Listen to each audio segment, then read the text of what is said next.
Cleopante de Fernandópolis, comunidade espírita cristã, esperança e gratidão, tá, minha querida, por você estar aqui.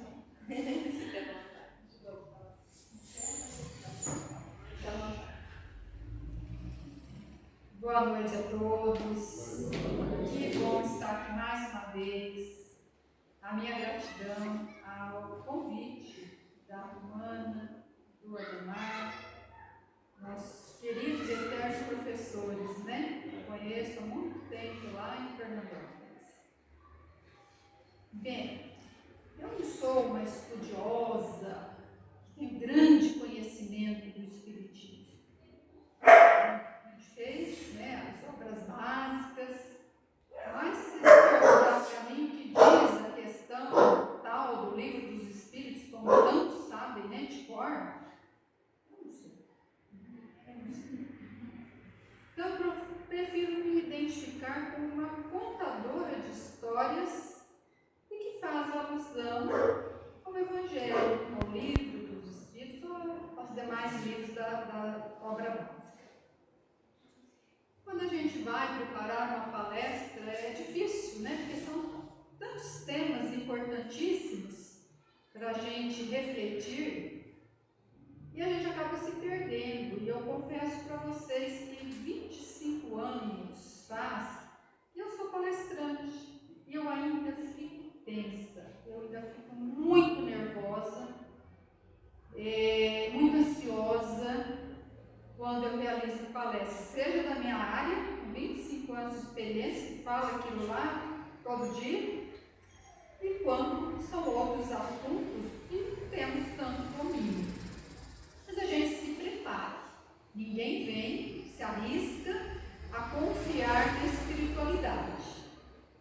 A gente tem que estudar, que não tem, né? Tem aqueles que sobram, que nos incluem, que nos dão forças e que a partir de segundos a gente já relaxa e toda aquela tensão, ansiedade vai embora. Então é assim que eu me sinto agora, super tranquila. Então, eu quero começar, como contadora de história, a contar, né? Hoje eu trouxe o capítulo 4 do Evangelho para fazer alguma alusão, dá para a gente ler e refletir sobre esse capítulo. Fala que ninguém pode ver o reino de Deus se não nascer de novo. E é interessante isso, nascer de novo. E a gente pensa, será que eu tenho que reencarnar quantas vezes for possível para conhecer o reino de Deus? Mas afinal, o reino de Deus está dentro de cada um de nós. Deus está dentro de cada um de nós. Porque somos feitos a sua imagem e semelhança. Se Deus é bondade, se Deus é amor, então nós somos bons, nós somos amorosos. Talvez o meio é que nos impacta de tal forma que nem sempre a gente consegue desenvolver a bondade, o amor ao próximo. Então eu quero assim começar contando uma história que não é uma história irreal, uma história verdadeira. Dias atrás eu sonhei que eu tinha morrido, aliás, que eu ia morrer, que eu ia desencarnar. Então eu me lembro nitidamente do sonho. Eu estava à beira de um lago muito bonito, com flores bonitas, árvores. Era um lugar de paz, de tranquilidade e que para mim já é um lar, porque eu sonho muito com esse lugar. E também quando eu faço meditação, eu também me transporto para esse lugar. Então talvez seja um lugar que exista, mas não nesse plano físico, porque eu nunca tive acesso a ele. E pode ser também no plano físico, a gente não sabe. E aí eu olhando aquelas belezas naturais e encantada com todo esse ambiente, chega uma senhora, uma mulher, e suavemente coloca a mão no meu ombro e diz: hoje você vai morrer, você vai desencarnar. Num primeiro momento, assim, eu fico tranquila, bem tranquila. bom. E passavam pessoas que tinham rostos conhecidos, familiares, que sorriam para mim. Então eu me sentia acolhida naquele lugar. Tudo bem, vou desencarnar, beleza? Num segundo momento, aí vem a emoção, eu comecei a chorar e pensar nas pessoas que eu deixaria. Primeiro que eu penso são os meus netos, né? Que netos a gente ama de paixão. E como vou deixar aquela criancinha de 2 ou outra de 5 anos, que são meus amores? Deixar meu filho, minha nora, meu esposo, minhas irmãs, sobrinhos, né, os amigos. Então eu fico impactada com isso. Mas aí a senhora olha para mim com muito amor e diz: faz um grupo de oração e pensa para que orem por você, para que você ainda tenha muitos dias. E aí eu falo: eba, então não é hoje? E aí eu, sei lá, se sobe mais alguma coisa, mas quando eu acordo, eu me lembro nitidamente de cada palavra, de cada rosto, de como aconteceu. Então, a primeira providência, quando eu acordei, né, que lembrei do sonho, foi assim, me apalpar e vi, olhei, meu marido estava ali, os dois desencarnaram ao mesmo tempo, né? Teve um amor muito grande. E aí, eu fico viva, né? Estou viva, estou em casa, estou no meu quarto, agradeci a Deus por estar ainda no plano material. E assim, com a perspectiva de continuar a vida ao lado daqueles que eu amo. Então essa foi a primeira providência. A segunda providência foi analisar. E isso assim é difícil, mas eu acho que já passou pela cabeça de muitas pessoas e pensar assim: ninguém é substituível. Se eu morrer hoje, claro, eu vou morrer, tudo passa. Então, os meus netinhos que são pequenos, eles talvez vão olhar na foto, o pititico de 2 anos, vai olhar, a mãe vai falar, o pai vai falar: essa aqui é a sua avó Cléo, gostava muito de você, brincava, te fazia tal coisa, tal coisa, tal coisa. Mas possivelmente ele nem terá lembrança minha. O maiorzinho de 5, que eu sou muito apegada a ele e ele a mim, com certeza vai ficar muito triste, vai chorar. Só que a gente tem um combinado. Ele fala assim que as pessoas morrem com 100 anos. Então ele fica me perguntando: vovó, quantos anos você tem? E eu falo: eu tenho 62. Está perto do 100? Não, ixi, vai demorar muito tempo ainda. Ai, ainda bem que você não vai morrer logo. E às vezes ele fala: nossa, você está velha, logo você vai morrer. E eu digo para ele: não, fique tranquilo. Está vendo aquelas 3 estrelinhas, 3 marinhas? Óleo, que eu não sei porquê, mas eu gosto muito de óleo. Quando você olhar para o céu, porque as pessoas vão dizer que a vovó virou uma estrelinha. Então você vai olhar para o céu, a vovó virou uma estrelinha, vê as 3 estrelinhas, aquela que piscar mais é a vovó, né? Se comunicando, mandando um beijo para você, um oi para você. Então fique tranquilo.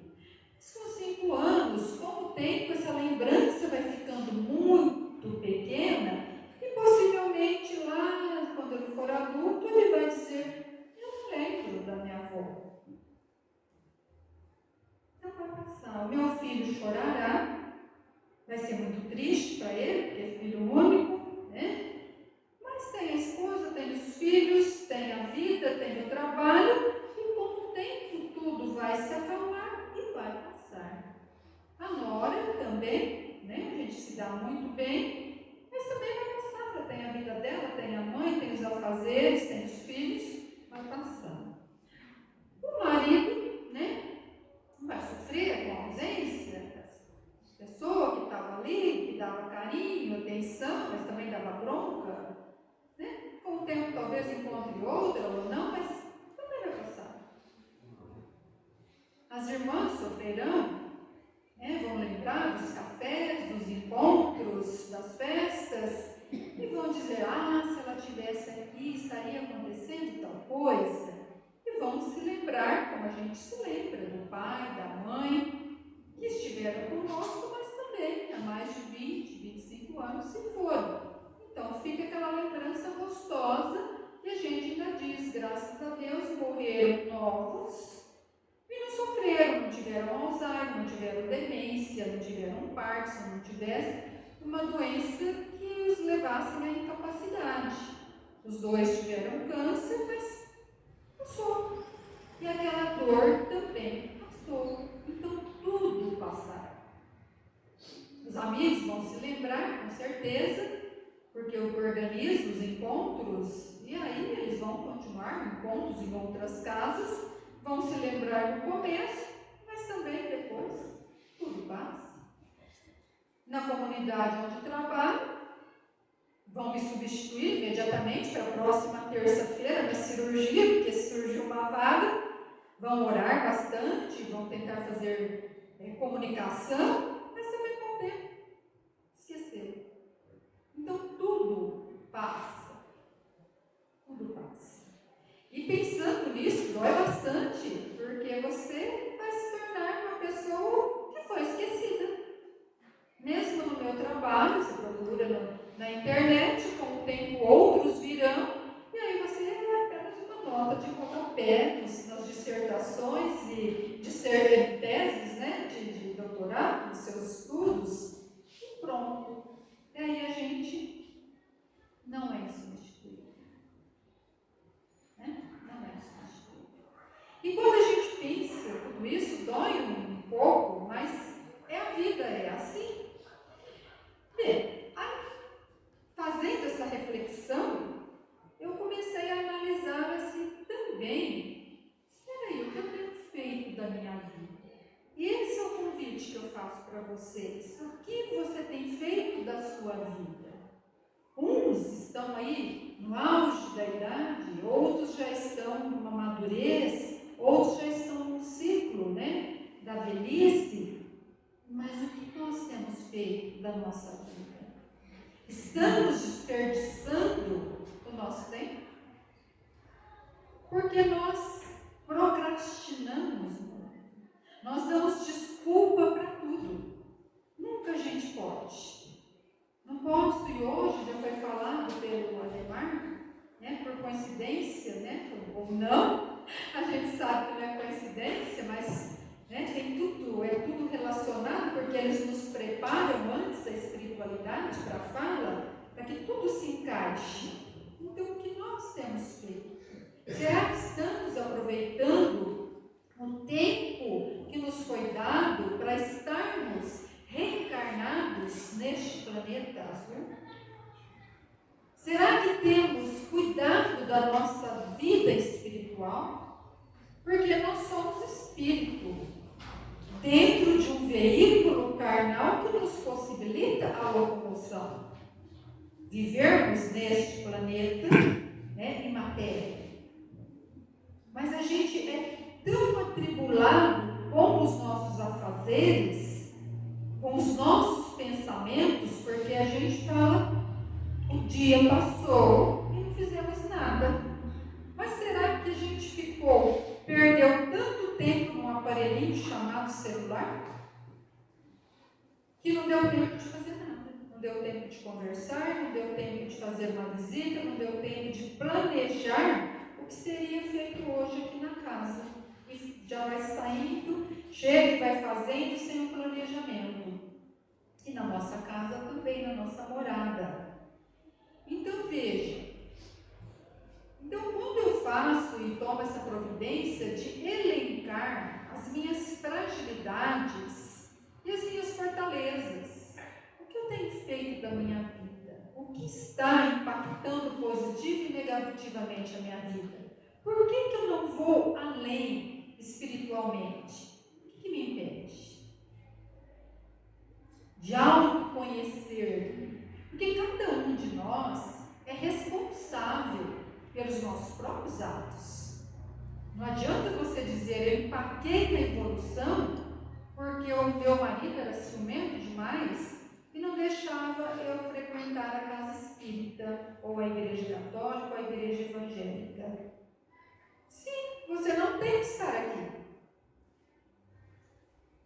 Você pode estudar, você pode fazer a leitura do Evangelho, você pode fazer a leitura da Bíblia, você pode e deve orar, você pode ouvir uma palestra ou assistir a palestra pela internet, você pode ler um livro que traz ensinamentos sobre a nossa vida espiritual, você pode trabalhar pelo bem do próximo, começando dentro das nossas casas, porque é dentro de casa que estão os nossos maiores afetos ou desafetos. Nós temos uma programação espiritual. Nós não vemos aqui ao acaso. Você vai nascer filha do Ademar e Romana e está tudo certo. Não, nós temos uma programação muito rigorosa. E quando a gente está preparando essa programação, não é sozinho, não é aleatório, existe uma equipe reencarnatória que vai nos dar as diretrizes. Você vai nascer em tal data e você vai se encontrar com o fulano de tal, e lá vocês vão se casar, vocês vão ter filhos, você vai ser uma professora, você vai ser um médico, você vai ser um trabalhador rural, você vai ser uma dona de casa. Então são diretrizes, mas essas diretrizes nós podemos mudar. Não, eu não quero ser professora, eu quero ser uma advogada. Então você mudou aquele esquema, não tem problema, você vai trabalhar nisso. E de repente você é uma advogada e fala, não quero saber disso, eu sou uma dona de casa, eu vou cuidar dos meus filhos. Aí entra o livre-arbítrio. Mas existe sim uma linha mestra que nós traçamos e temos os objetivos a cumprir. Então, nós não estamos nesse planeta, neste momento, aleatoriamente. Nós escolhemos estar neste momento aqui reencarnados. Porque é um momento muito especial. É um momento de transformação, de regeneração. E essa regeneração, nós estamos esperando. O planeta passa por regeneração. Sim, o planeta é vivo, passa por regeneração. Então vem as tempestades, vem maremotos, terremotos, tsunamis, para regenerar, para equilibrar o planeta. Vem as doenças. E assim somos nós. Passamos por uma série de transformação. Agora não espere que a transformação aconteça e você esteja de braços cruzados. Porque aí você vai ficar empacado nessa encarnação. Então nós temos que ser ativos. Nós temos que trabalhar e colocar em prática aquilo que nós aprendemos. Então você sai da palestra, escuta a palestra, concorda com a palestrante, com o palestrante, mas não faz nada para mudar a sua vida. Continua a reclamar, continua sendo intolerante, continua sendo invejoso, continua traindo. Que mudança teve na sua vida? Então nós somos responsáveis. Não adianta culpar o governo que as coisas estão ruins. Nós temos que fazer da nossa vida, do nosso lar, um local de paz, de alegria, um local de união e de saneamento dessas dificuldades que nós temos, que são as nossas fragilidades. E quando eu começo a elencar as fragilidades que encontramos em todos nós seres humanos, e aqui eu cito o egoísmo, o orgulho, a vaidade, que são os maiores empecilhos para a nossa evolução. Então nós continuamos a ser egoístas, orgulhosos, vaidosos, queremos aplausos, né? A intolerância religiosa, a racial, mas a intolerância às atitudes das pessoas que convivem conosco. Nós somos muito intolerantes, nós não aceitamos erros. Às vezes a gente não aceita a opinião e muitas vezes a crítica, né? Na maioria das vezes a gente não aceita a crítica do marido, da esposa, dos filhos. Então a intolerância, o individualismo, nós queremos fazer tudo sozinhos, não vou contar muito. Né? A inveja pega. Quer dizer, quem está na fé, quem está com Jesus, quem está numa vibração boa, a inveja pode vir, mas ela não encontra ressonância. A procrastinação, a ansiedade, a inquietação, a inveja, a soberba, a desconfiança ou descrença nas pessoas ou no amparo divino, a implicância, a manipulação dos relacionamentos, a dominação, a impulsividade no agir, a rebeldia, as dificuldades relacionais, a infidelidade, não só a questão da infidelidade conjugal, mas a infidelidade com os nossos próprios pensamentos, as nossas convicções. Então, quando a gente faz o levantamento, tem muito mais fragilidades nos seres humanos. E, por outro lado, a gente vai pensar assim, mas quais são as minhas habilidades, né? Porque quando eu fui elencando e depois eu fui colocando assim, às vezes eu sou egoísta, às vezes eu sou intolerante, às vezes eu sou vaidosa, às vezes eu sou orgulhosa. Todos nós, às vezes, somos.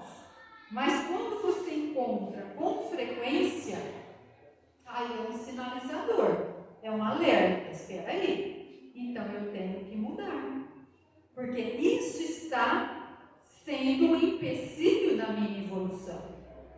Então é o momento de que, se eu encontrei o egoísmo frequentemente na minha vida, é trabalhar nessa questão. Não adianta você encontrar 5 ou mais fragilidades e querer mudar de uma vez, a gente não consegue. Então eu vou pegar por aquilo que realmente chama mais atenção em mim, e eu me sinto mal com isso. Então, quando a gente faz isso, nós estamos fazendo uma faxina e nós iniciamos a reforma íntima. E é isso que a gente tem ouvido nos últimos tempos, quer seja nas casas espíritas e em outras denominações. A reforma íntima é fundamental.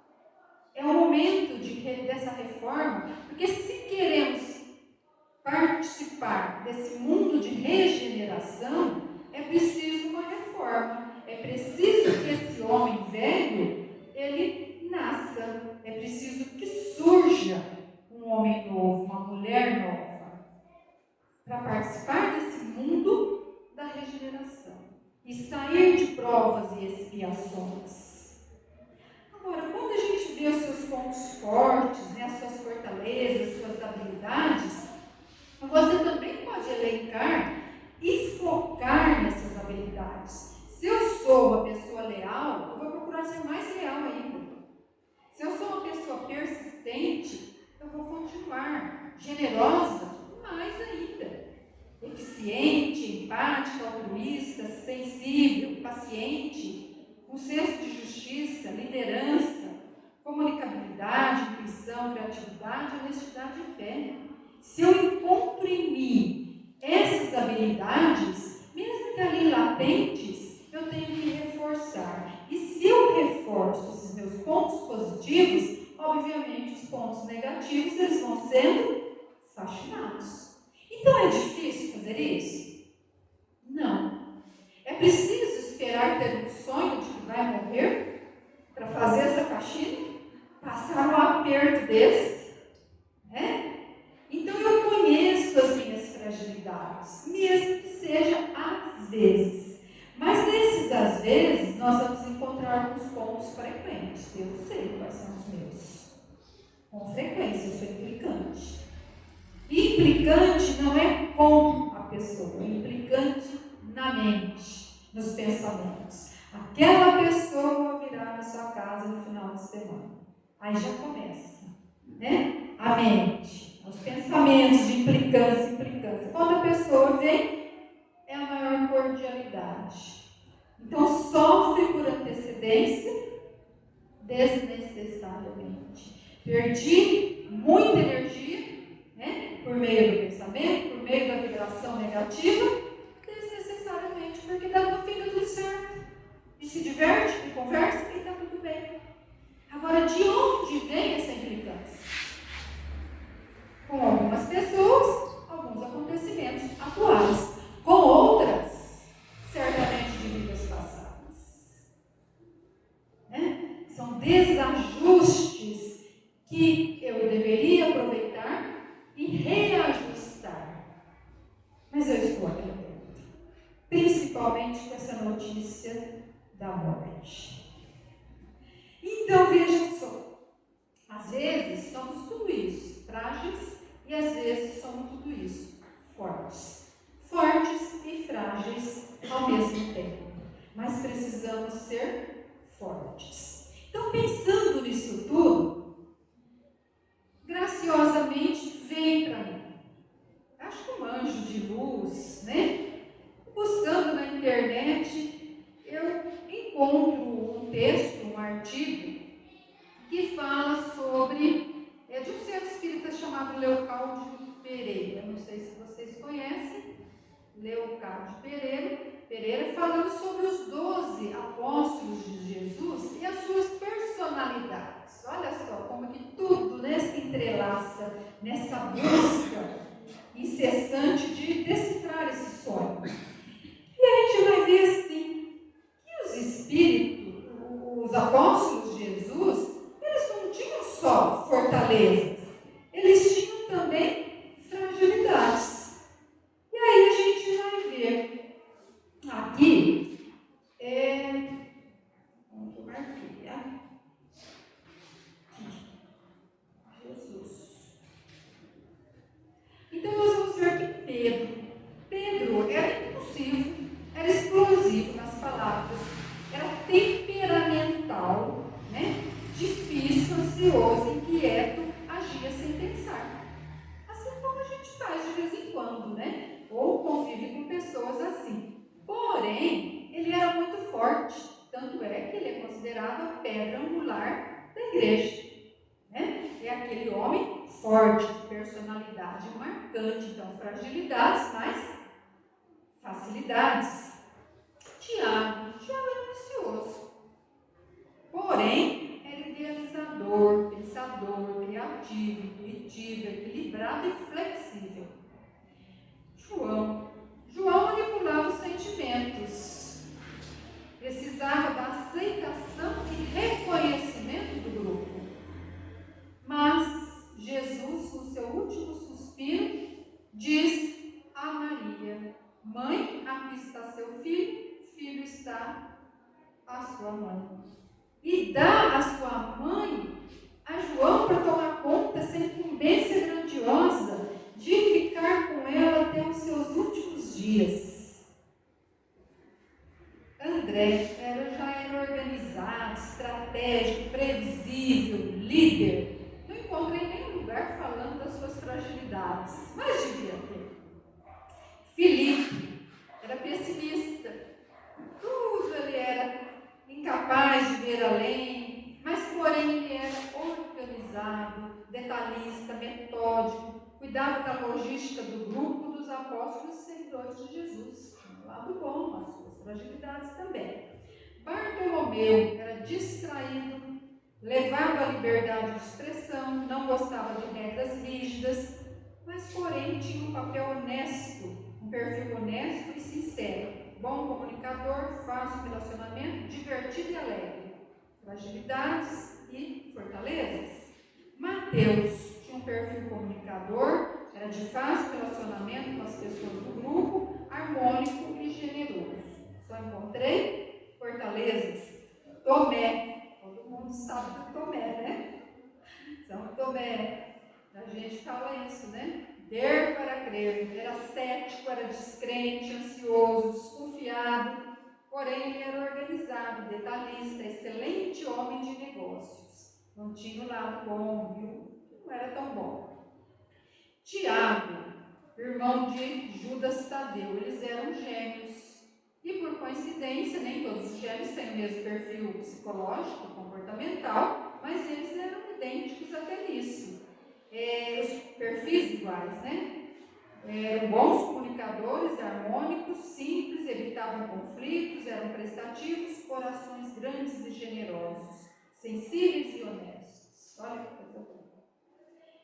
Simão Zelote, ele tinha uma índole inflamada, era um revolucionário radical, impulsivo, rebelde, mas era leal, motivado a vencer desafios. Será que a gente não convive com pessoas assim? E Judas Iscariotes, quando a gente lembra, né, daquele que traiu Jesus por 30 moedas de prata, ele era egoísta, soberbo, avarento, invejoso, mas tinha um lado também as suas fortalezas, era idealizador, criativo, intuitivo, eficiente, habilidoso, era um dos apóstolos mais instruídos de Jesus. Então veja, se Jesus escolheu a dedo os seus discípulos, pescadores, pessoas simples, instruídas, cobradores de impostos, né? E sabia que eles tinham fragilidades e tinham fortalezas, tinham habilidades. E assim somos nós, que também fomos escolhidos por Jesus, por Maria, para estarmos aqui neste momento, para participarmos deste momento de redenção, de evolução espiritual, de fazer parte desse grupo tão grande que é chamado de pessoa humana, essa humanidade que habita o planeta Terra. Nós somos escolhidos. Quantos gostariam de estar aqui neste momento decisivo? Então, se nós temos as nossas dificuldades, as nossas limitações, é possível a gente fazer essa análise e vamos encontrar em nós essas fortalezas e colocar cada vez mais em prática. Então, os apóstolos, como nós, tinham falhas na maneira de viver, em suas personalidades e no próprio caráter. Eram homens arrogantes, bravos, com o espírito de dúvida, incredulidade, muitas vezes. Porém, após receberem o Espírito Santo de Deus, eles morreram para aquela vida, ou aquele modo de vida, e renasceram. É isso que Jesus espera de nós, que a gente receba o Espírito Santo de Deus, que a gente viva na fé, na esperança, que a gente seja, nem se for no último segundo, dos 45, do segundo tempo, os trabalhadores da última hora. Não importa se você passou uma vida inteira errante, mas que você renasça no Espírito Santo. E aí a gente vai, então, na lição, né, que eu trouxe, ninguém pode ver o reino de Deus se não nascer de novo. E no item 5, havia um homem entre os fariseus chamado Nicodemos, senador dos judeus, que foi à noite encontrar Jesus, porque tinha que ser à noite para ninguém ver, né? E disse: Mestre, sabemos que vieste da parte de Deus para nos instruir como um doutor, porque ninguém poderia fazer os milagres que fazeis se Deus não estivesse com ele. Jesus lhe respondeu: Em verdade vos digo, ninguém pode ver o reino de Deus se não nascer de novo. Daí Nicodemos deve ter falado assim: não estou entendendo nada. Que história é essa de nascer de novo? E Nicodemos disse a Jesus: como pode nascer um homem que já está velho? Como é que esse homem que está velho pode nascer? Como é que eu vou nascer de novo? Pode ele entrar no ventre da sua mãe para nascer uma segunda vez? Faltava entendimento, né? Não tem mais mãe, como é que eu vou entrar dentro dela? Nascer de novo? E Jesus respondeu: em verdade vos digo, se um homem não renascer da água e do Espírito, não pode entrar no reino de Deus. O que é nascido da carne é carne, o que é nascido do Espírito é Espírito. Não vos espanteis do que eu vos disse, que é preciso que nasçais de novo. O Espírito sopra onde quer e ouvis sua voz, mas não sabeis de onde ele vem e para onde ele vai. Ocorre mesmo com todo homem que é nascido do Espírito. E Nicodemos respondeu: como isso pode se dar? Jesus disse: que sois mestres em Israel e ignorais essas coisas? Em verdade vos digo que não dizemos senão o que sabemos, e que não testemunhamos senão o que vimos. E entretanto, vós não recebeis nosso testemunho. Mas se não me credes quando vos falo das coisas da terra, como me creis quando vos falar das coisas do céu? São João capítulo 3, versículos 1 a 12. Então veja bem, o que é da carne, né? O que nasce da carne é da carne. Aí você fala assim, mas como? Nós nascemos todos da carne. Mas não é isso, porque Jesus falava em parábolas. Então o que ele queria transmitir a Nicodemos? Primeiro, que ele não tinha entendimento das coisas do Espírito. Não tinha entendimento nenhum. Ele acreditava em Jesus, que Jesus tinha vindo dos céus, que tinha vindo de Deus, da parte de Deus, para trazer tantas coisas que justificavam aqueles milagres. Então, era o homem de Deus. Porque eles acreditavam na reencarnação. Eles já acreditavam na reencarnação. Então, muitos perguntavam, mas será que Jesus é Elias?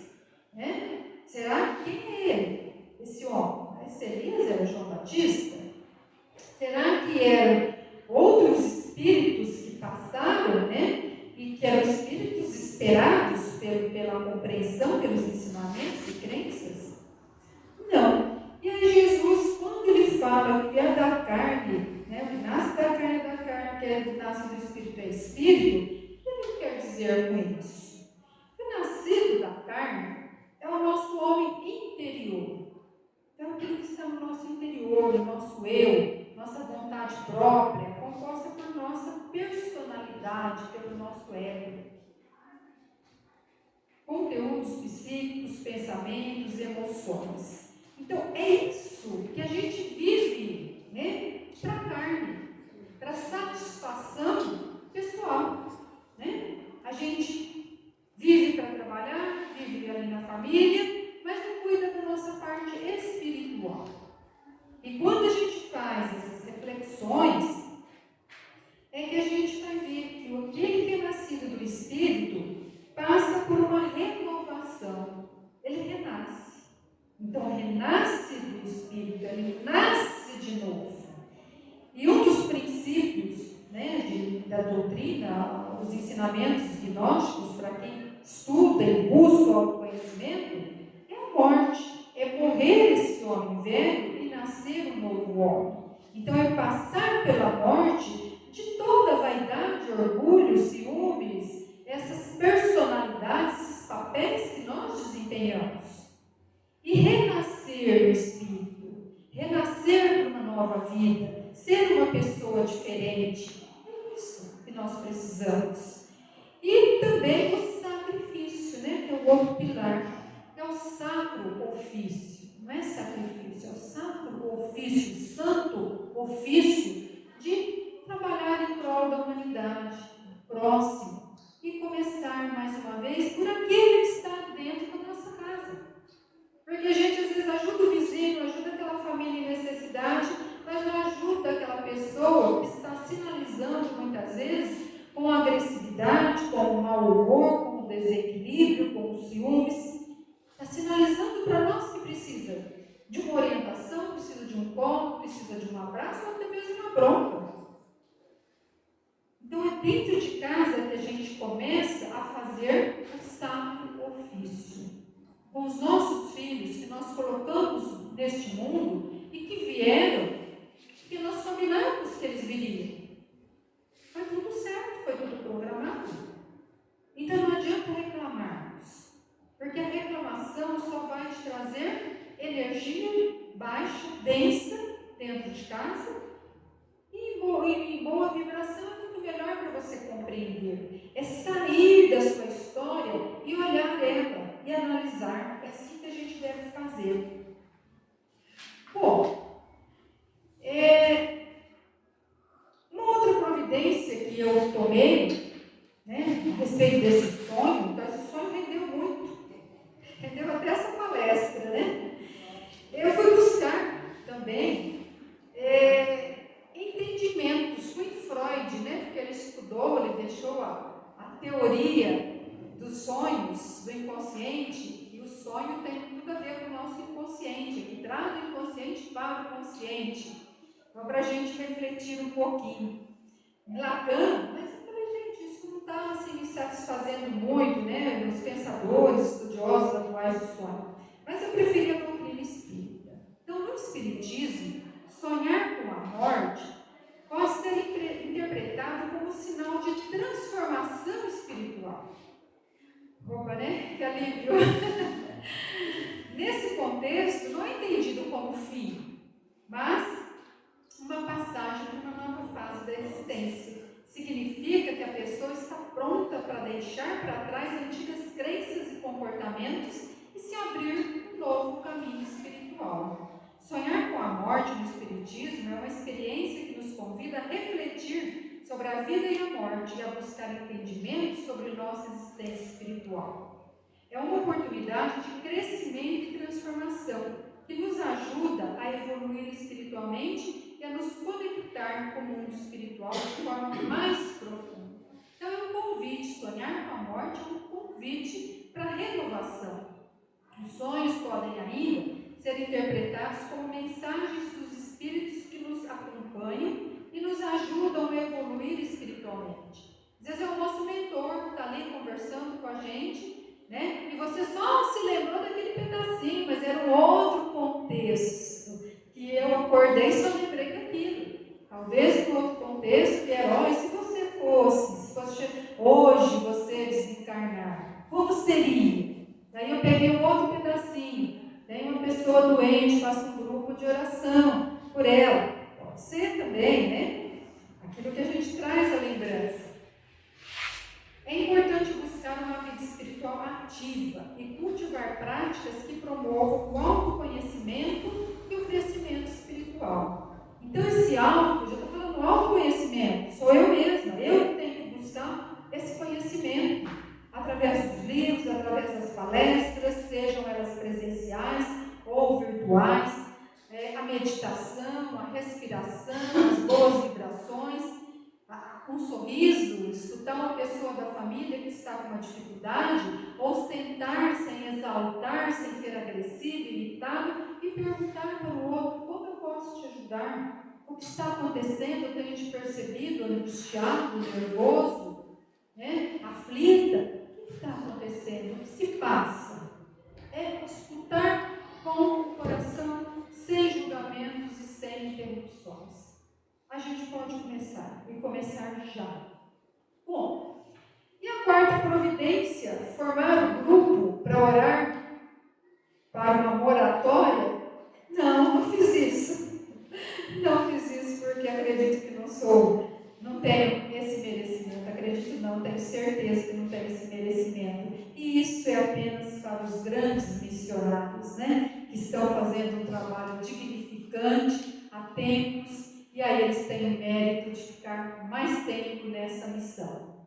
Então, não fiz esse grupo, mas eu tenho um grupo de internet e um grupo de amigas, né, que nós nos reunimos e ajudamos pessoas.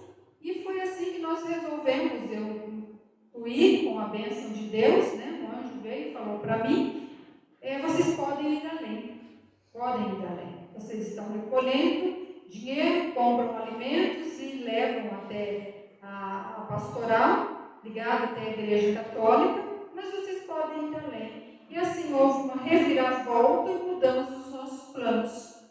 Hoje assumimos o lar São Vicente de Paulo, uma vez por mês, no final do mês, na comemoração dos aniversariantes do mês. Então é o renascimento, mais um ano, né? E aí a gente leva o pão, a música, a alegria, a oração, momentos assim com eles. Ajudamos semanalmente instituições e também o pão e oração, a visita ao lar. pessoas doentes, de pessoas carentes. Então nós mudamos bastante. Talvez fosse esse grupo aí, que é a oração. Qual é a oração? Bom, eu espero que eu tenha entrado no caminho certo, né? Entrado no eixo com esse sonho. E só para finalizar, eu abri este livro, que por coincidência é o mesmo autor, o Carlos Bacelli, do irmão José, que o Ademar deu no começo, e eu encerro com ele, o Vigiai e o Orai. É um outro livro, né? Outro tema. E por coincidência eu abro na página 11:1, né? 1:1. Renascimento. 1. Renascimento espiritual, né? O significado do 1. Bom, e aqui ele diz, meu irmão José, por que não fez? Tem tudo a ver com a sua lição, né? E com tudo isso que eu falei. O homem perde muito tempo sobre a terra. E aí, vamos pensar na nossa vida. Nós estamos perdendo muito tempo. A gente poderia estar muito mais evoluído, muito mais adiantado em todos os sentidos. Nós perdemos muito tempo, nós empatamos com a nossa teimosia, com os nossos pensamentos destrutivos. Estaciona por longos anos à margem da estrada que lhe compete percorrer. Por que a gente caminha só 1 quilômetro por dia se a gente pode caminhar 10? Ou nós estamos parados e não caminhamos esse 1 quilômetro? Nós podemos fazer muito mais do que fazemos, por nós, pelo outro.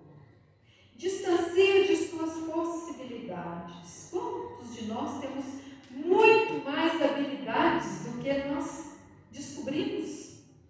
Ver passar a juventude. Porque já passou a nossa juventude, para a maioria que está aqui, com algumas exceções.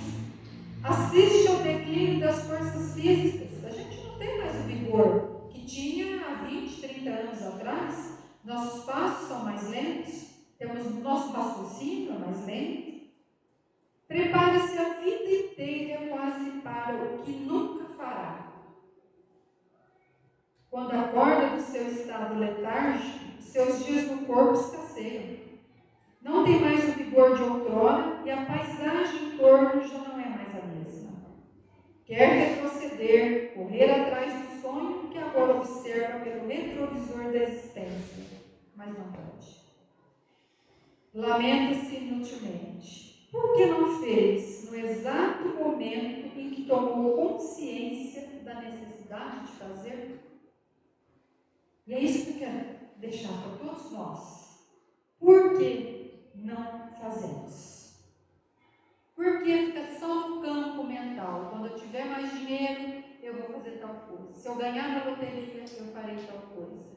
Por que não fez? E se você for chamado a reencarnar, a voltar para casa, e você chegar no outro lado e falar, por que não fiz? Perdi o meu tempo, planejando, discutindo, implicando, sendo intolerante, egoísta, orgulhoso, teimoso.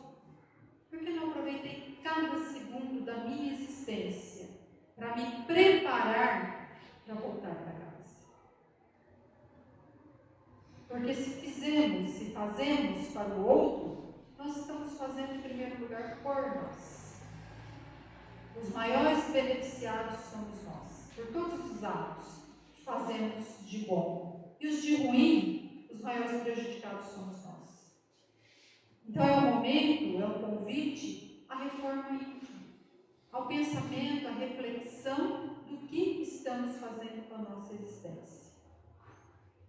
Se formos chamados agora, como é que vamos chegar lá? Quais serão as nossas respostas? Por que não fez tal coisa que está na sua programação? Não era difícil, era só aceitação, era só paciência com quem estava do seu lado e que você dividia a cama. Então, que Jesus nos abençoe, que Jesus nos guarde, que nos dê muita força para interpretar tudo isso, guardar cada palavra no seu coração e tirar o melhor proveito dessa sementinha que foi plantada hoje. Voltemos para casa com muita luz, com muito amor, com muita proteção. que tenhamos um final de semana, né, abençoado. E uma vida feliz e plena, com a fé, com os ensinamentos do Cristo Jesus, esse Cristo vivo, que está dentro de nós, que está em nós, que está em todo lugar. Boa noite.